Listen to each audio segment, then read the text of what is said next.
नमस्कार दोस्तों, आप सभी का हमारे चैनल पर हार्दिक स्वागत है। हमें उम्मीद है कि आपको हमारा कंटेंट बहुत पसंद आ रहा होगा। अगर आपने अभी तक हमारे चैनल को सब्सक्राइब नहीं किया है तो देर किस बात की। अभी हमारे चैनल को सब्सक्राइब करें और बेल आइकन दबाना ना भूलें ताकि आपको हमारे आने वाले सभी वीडियो की जानकारी सबसे पहले मिल सके। आज के इस वीडियो में हम थियरी ऑफ एवोल्यूशन के बारे में बात करने वाले हैं।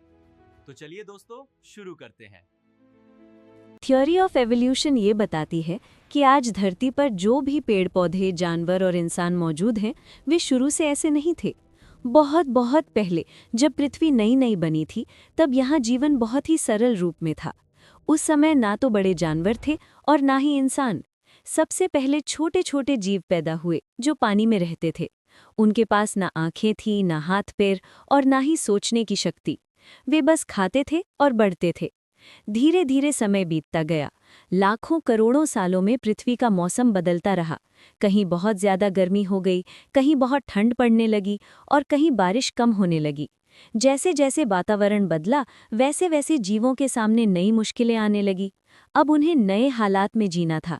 जो जीव खुद को बदल पाए वही आगे चल पाए, और जो नहीं बदल पाए वे धीरे धीरे खत्म हो गए।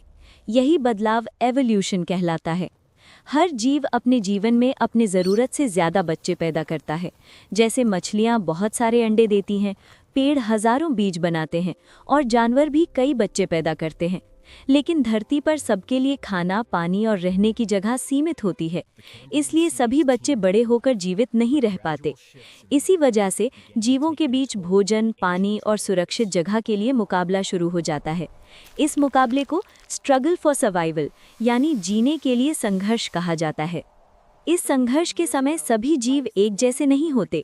एक ही तरह के जीवों में भी छोटे छोटे फर्क होते हैं।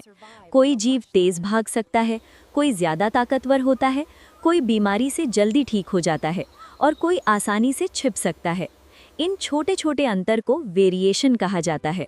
ये फर्क बहुत ज़रूरी होते हैं क्योंकि यही फर्क किसी जीव को बचा भी सकते हैं। मान लीजिए जंगल में रहने वाले दो जानवर हैं। एक का रंग पेड़ों जैसा है और दूसरा बहुत चमकीला है। जब शिकारी जानवर आते हैं तो पेड़ों जैसे रंग वाला जानवर आसानी से छिप जाता है और बच जाता है, लेकिन चमकीले रंग वाला जानवर जल्दी दिख जाता है और मारा जाता है। इस तरह जो जीव अपने वातावरण के अनुसार बेहतर होता है वही जीवित रहता है। इसे सर्वाइवल ऑफ द फिटेस्ट कहा जाता है। जो जीव जीवित रहते हैं वे आगे चलकर बच्चे पैदा करते हैं। उनकी अच्छी आदतें और विशेषताएं उनके बच्चों में भी चली जाती हैं, जैसे तेज दौड़ना, मजबूत शरीर या ठंड सहने की ताकत। इसे हेरिडिटी कहा जाता है। प्रकृति खुद ये तय करती है कि कौन सी विशेषता आगे जाएगी और कौन सी खत्म हो जाएगी। इसी प्रक्रिया को नेचुरल सिलेक्शन कहा जाता है। ये प्रक्रिया बहुत धीरे धीरे चलती है। ये 1 या 2 साल में नहीं होती, बल्कि हजारों और लाखों साल लगते हैं। हर पीढ़ी में थोड़ा सा बदलाव आता है। जब ये छोटे छोटे बदलाव बहुत लंबे समय तक जमा होते रहते हैं तो जीव पूरी तरह बदल जाते हैं। धीरे धीरे पुराने जीव बदलकर नए प्रकार के जीव बन जाते हैं। इसी तरह नई नई स्पीशीज बनती जाती हैं। इंसानों का विकास भी इसी प्रक्रिया का हिस्सा है। इंसान सीधे बंदर से नहीं बना, बल्कि इंसान और बंदर दोनों का एक पुराना पूर्वज था। समय के साथ कुछ जीव पेड़ों पर रहने के लिए बेहतर बने और कुछ जमीन पर चलने के लिए। इंसान का दिमाग धीरे धीरे बड़ा और तेज होता गया। उसने पत्थरों से औजार बनाए, आग का इस्तेमाल करना सीखा, शिकार करना सीखा और बोलना भी सीख गया। यही इंसान के विकास की कहानी है।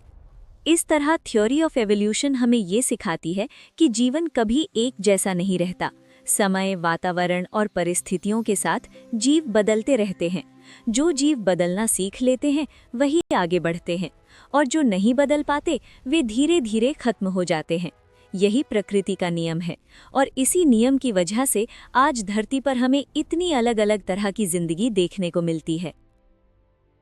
दोस्तों, अगर आपको ये वीडियो पसंद आया हो तो वीडियो को लाइक करें और चैनल को सब्सक्राइब जरूर करें।